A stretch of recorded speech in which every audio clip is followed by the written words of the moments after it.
तो सबसे पहले जो होम केयर या सेल्फ केयर वो कर सकते हैं वो है इंटरडेंटल ब्रशेस। इंटरडेंटल ब्रशेस बहुत ही माइक्रो या स्मॉल साइज़ के ब्रशेस होते हैं जो कि वो अपनी अपनी पॉकेट में भी कैरी कर सकते हैं और कहीं पे भी साथ रख सकते हैं।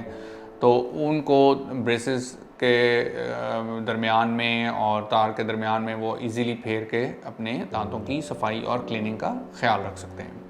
दूसरी चीज़ ऑर्थो ब्रशेज़, जो कि स्पेसिफ़िकली ऑर्थोडोंटिक ब्रशेज़ जो कि स्पेसिफ़िकली बनाए ही इसी पर्पज़ के लिए गए हैं, जिनमें स्मॉल ब्रिसल्स आगे मौजूद होते हैं, वो दांतों की ब्रेसेस की सफाई का ख्याल रखते हैं। और तीसरी चीज़ माउथ वॉश का इस्तेमाल किया जा सकता है और इसके अलावा नीम गर्म पानी में नमक डाल के कुल्ली भी की जा सकती है, जिसको हम ल्यूक वार्म वाटर कहते हैं, ताकि मुंह की सफाई हो सके और कोई भी इन्फ्लेमेशन या जो गम डिजीज़ अगर शुरू हो रही है तो उसको हम कम कर सकें। तो ये चीज़ें तो वो हो गई जो कि घर पे केयर या सेल्फ केयर कर सकते हैं।